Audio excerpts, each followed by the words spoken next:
Hey, how's it going? I've seen a lot of videos on weddings and marketing and how to deal with clients and things of that nature, but we really haven't seen too many on school dances, so I thought I'd go ahead and talk to you about school dances today and some experiences I've had with them. Okay?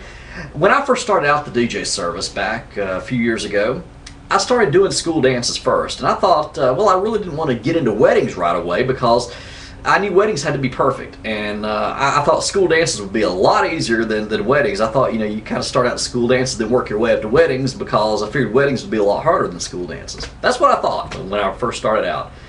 Well, if you've been in DJing for any length of time, you probably know that's not true. Weddings are probably the easiest type of events that you could possibly do, and probably one of the least stressful. I mean, there is a little bit of anxiety and a little bit of stress going in with weddings, but to me, nothing can put more stress on you than school dances, because the school age kids, they can be very demanding when it comes right down to it. Now they're great. I mean, a lot of them are great. I do love doing school dances, but if you have a short fuse, I wouldn't recommend even attempting to do school dances. Okay. And let's talk about middle schools first. Now, middle school kids, they are probably one of my favorite groups to work with. Okay, but the big thing with middle school kids is a lot of them are shy. They're just coming from elementary school and moving into middle school. And when you go to a middle school dance, you got the boys over here and you got the girls over here, and it's kind of hard to get them to interact. That's the thing you have to do. Now, for me, what I normally do at school dances like that to get them to interact is we do what we call a snowball dance. Okay, and I'm not sure if they do that where you're at, but I'll just explain to you how that works. Basically, what I'll do is I'll play a slow song or fast song, whichever. And the rule is that whenever I say snowball, you have to switch partners. Okay, you start out dancing with somebody, and you switch partners. And the rule is, if somebody comes up and asks you to dance, you have to dance with them. That way, that kind of gets all the kids involved. So nobody feels left out. And like, let's just say I'll play like maybe I'll just take Soldier Boy for example. If I'm playing that song, I'll start out that song and I'll play it for like maybe about, I don't know, maybe 30, 45 seconds. I'll get on the microphone, I'll say Snowball, and the kids will switch partners. I'll give it about another, I don't know, 30, 45 seconds, say Snowball again, then they switch partners again. And see, that kind of breaks the ice a little bit.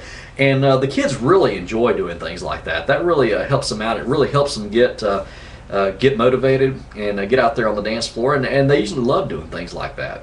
Okay? Now at high schools, it's a little bit different story, because usually the high schools, it's just the exact opposite. Okay? Because you got the boys and the girls, and the problem is there, you can't keep them apart. And I was doing a high school one time where they all started doing the train, and usually what I normally do in that particular situation is if they get out there and start getting a little bit too risque, for example, probably what I'll do is I'll just switch to a slow song. That always works. That's the best thing to do, is switch to a slow song whenever that happens. If you ever do a school dance and they start getting a little bit of risque dancing, yeah, switch to a slow song. That's the best thing to do. Also, I wanted to mention another thing about high school dances. I did a Catholic high school dance a few years ago, and this is just such a funny story I have to tell you, because with being a Catholic high school, of course, you can't play a lot of the mainstream top 40 songs that are out there today. If you listen to them, they just wouldn't be appropriate for a Catholic high school, much less regular high school anyway. But anyway, I was doing a Catholic high school dance, and the kids came up to me, and they wanted to hear a particular song. Okay, I'll tell you what the song is in just a minute, but they wanted to hear this particular song, and I said, well, I tell you what I'm going to do. I'm not going to make that call. You go ask your principal or your teachers. If they say it's okay, I can play that song, I'll play it. And that's usually the way I left it. Well, this little lady, she was probably about, I don't know, maybe about that high. She was a nun. I guess she was the principal of the school. She came, she walked up to me, and she said, well, I've had several of the kids come up to me and request the song Yeah by Usher. Now, is that a Christian song? Does that give out a good Christian message? And she'd never heard of the song before. And I told her, I said, well, ma'am, that song is a little bit risque for, mainstream secular high schools, but I probably wouldn't want to play that for a Catholic high school. I just don't, it's a great song, but I don't think a Catholic high school was best for that song. And of course, I had the kids request a Stroking and, songs of that nature. And, the kids tried to pull one on me on that. They apparently went and told the principal that was a Christian song. And I've listened to the words Yeah by Usher, and I don't really think that sends out a Christian message, if you want my honest opinion on that. But anyway, it is a great song. It is probably one of my top requests that I normally get. So, you got to make sure that you pick the appropriate music that you have. Now, I'll tell you what I normally do. You can go to mobilebeat.com and check out the top 200 songs. That's always a good thing. But you may want to check out Napster or iTunes and get edited versions of the songs that are on the radio. And that's always a good thing as well. Now, I'll tell you one thing you may want to try. And I like to listen to online radio stations, and one in particular is Kiss FM, Kiss 102.7 out of Los Angeles.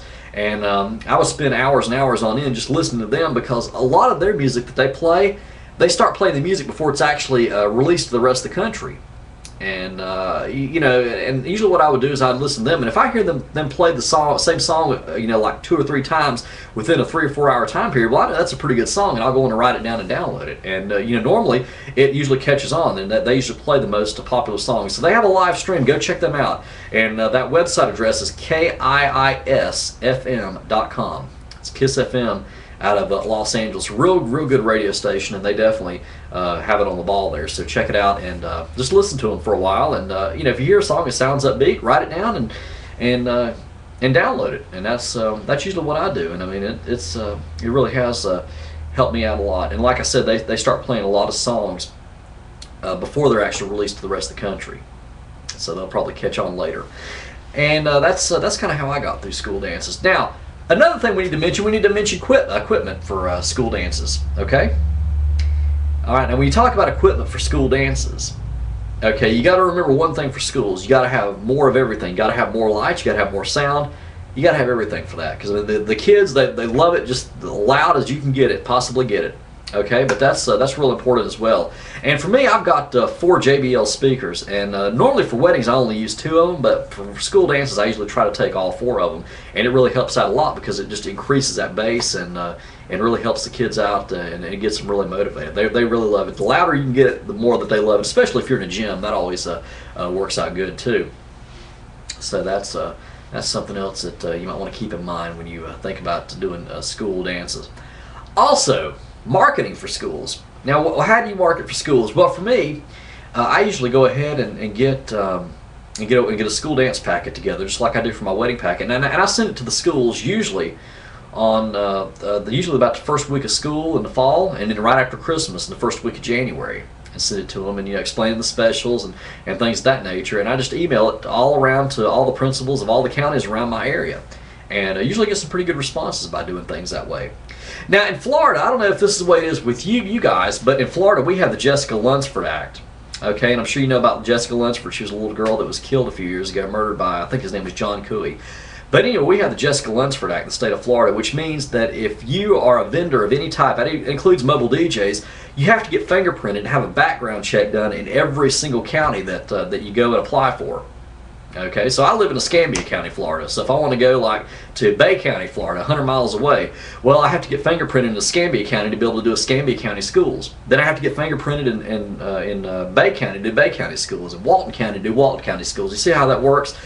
And so I don't know if they have anything like that where you're at, but they certainly have it here, and you have to get fingerprinted and have a background check done and get certified in each particular county. So it can get a little bit expensive, because on average that costs about $100 a pop to do that. So it is pretty expensive to become a mobile DJ around here. And of course, with us being close to Alabama, I do Alabama schools as well, because I'm only 15 minutes away from the Alabama state line.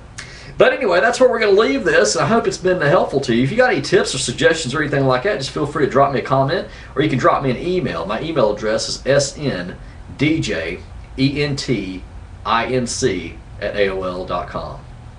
Okay, practice and enjoy.